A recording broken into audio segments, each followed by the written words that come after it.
brought to you by Patil Kaki. Ganpati वाले दिवाने उषा माटे की पाटील लाटे.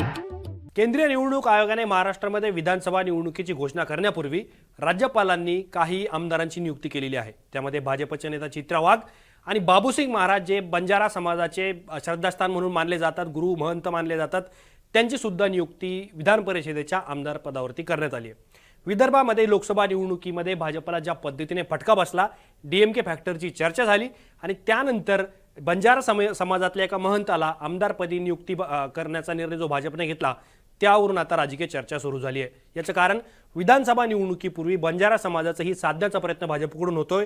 मग ते पोहरादेवी संस्थानला दिलेला निधी असेल किंवा वनआरटीची स्थापना असेल आणि आता महंत बाबूसिंग महाराज यांना विधान परिषदेवरती घेणं असेल. त्यामुळं विधानसभा भाजप मतांची पेरणी करताय का? बाबूसिंग महाराज कोण आहेत? बंजारा समाजाचं प्राबल्य नेमकं कुठे आहे? किती समाजावरती बंजारा समाजाची मतं ही निर्णायक ठरू शकतात? आणि सगळ्यात महत्त्वाचं म्हणजे की भाजपची बंजारा समाजाबद्दलची रणनीती काय आहे आणि याचा निकालावरती कशा पद्धतीने परिणाम होईल, या सगळ्या प्रश्नांची उत्तरं आपण पुढच्या काही मिनिटांमध्ये समजून घेणार आहोत.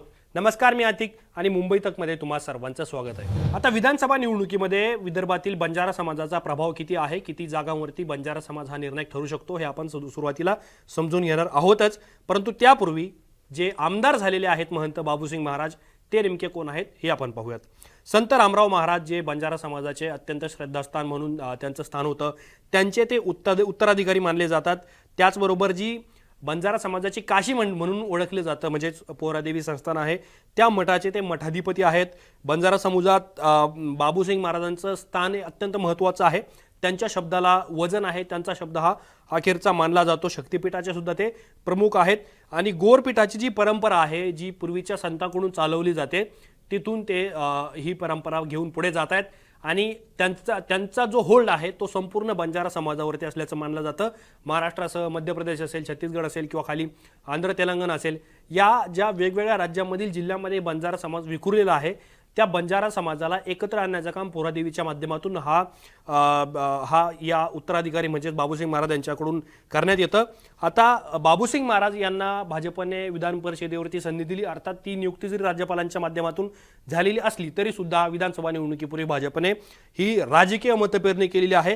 याचं कारण बंजारा समाजाचा राजकीय प्रभाव जो आहे तो विदर्भ, मराठवाडा, खानदेश हा महाराष्ट्राचा बंजारा बेल्ट म्हणून ओळखला जातो. विदर्भामध्ये सुद्धा यवतमाळ आणि वाशिम हे दोन जिल्हे ज्यामध्ये बंजारा समाजाची मतं अधिक आहे. हिंगोली असेल, नांदेड असेल आणि आजूबाजूच्या जिल्ह्यांमध्ये सुद्धा बंजारा समाजाची मतं अधिक निर्णायक ठरतात.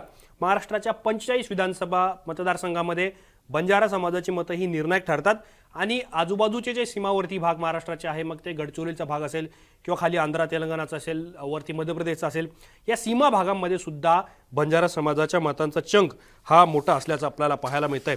आता बाबूसिंग महाराज यांना सोबत घेऊन भाजप काय करू पाहत आहे, तर सगळ्यात महत्त्वाचं कारण भाजप विधानसभेला बाबूसिंग महाराजांना सोबत घेऊन विदर्भामध्ये सामाजिक समीकरण जुळवण्याचा प्रयत्न करत आहे. मग ते डीएमके फॅक्टरची चर्चा जी सातत्याने होते की दलित, मुस्लिम आणि कुणबी हे मतदार लोकसभा निवडणुकीला भाजपपासून दूर गेले, परंतु आता त्यांना काउंटर करण्यासाठी बंजारा समाजाला सोबत घेण्याचे प्रयत्न हे भाजपकडून सुरू आहे आणि त्या माध्यमातून जे मताचं राजकारण आहे किंवा बेरजेचं राजकारण आपण ज्याला म्हणू, ते साधण्याचा प्रयत्न भाजपचा आहे.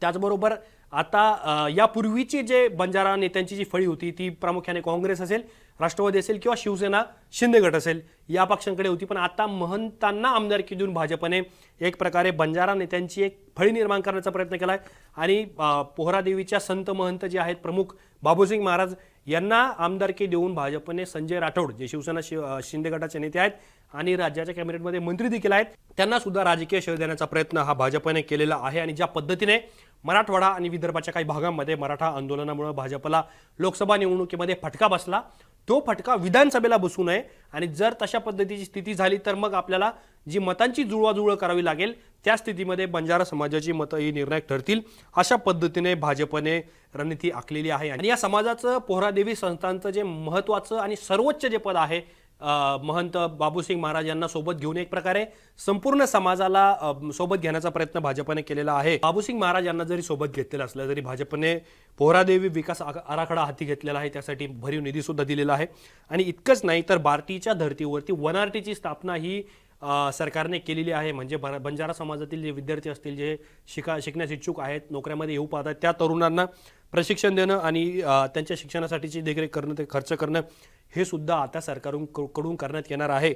आणि नंगारा वास्तू संग्रहालयाचं मोदींच्या हस्ते 5 ऑक्टोबरला तिथे लोकार्पण करण्यात आलेलं होतं. त्यासाठीचा निधी सुद्धा सरकारने दिलेला होता. आणि इतकंच नाही तर जो बंजारा बेल्ट महाराष्ट्रामध्ये, विदर्भामध्ये आणि मराठवाड्यामध्ये काही ठिकाणी पाहायला मिळतो, त्या ठिकाणच्या विविध योजना राबवण्यात येतात. त्या योजनांसाठी सुद्धा सरकारने मोठ्या प्रमाणात निधी दिलेला आहे. आता मराठवाड्यामध्ये मराठा, ओबीसी किंवा DMK फॅक्टर, विदर्भामध्ये ज्या पद्धतीने लोकसभेला जी जातीय समीकरणं भाजपकडून विस्कटलेली होती, तीच जातीय समीकरणं पुन्हा सुधारण्याचे प्रयत्न भाजपकडून करण्यात येत आहेत. आणि त्याचाच भाग म्हणून बंजारा समाजाला एक प्रकारे आर्थिक रसद किंवा आर्थिक मदत करणे, योजना त्यांच्यापर्यंत पोहोचवणे आणि पोहरादेवीच्या महत्त्वाच्या संताला आमदारकी देणं, हा कदाचित याचाच भाग असू शकतो. त्यामुळं आगामी काळात बंजारा समाज कशा पद्धतीने मतदान करेल, कशा पद्धतीने उमेदवारांकडे बघेल आणि निवडणुकीमध्ये कशा पद्धतीने राजकीय समीकरणं बदलतात, हे सुद्धा आपल्याला पाहणं अत्यंत महत्त्वाचं ठरणार आहे. या सगळ्या प्रकरणाबद्दल तुम्हाला काय वाटतं हे मला कमेंट बॉक्समध्ये नक्की कळवा. असेच माहितीपूर्ण व्हिडिओ पाहण्यासाठी मुंबई तकच्या YouTube चॅनलला सबस्क्राईब करायला विसरू नका.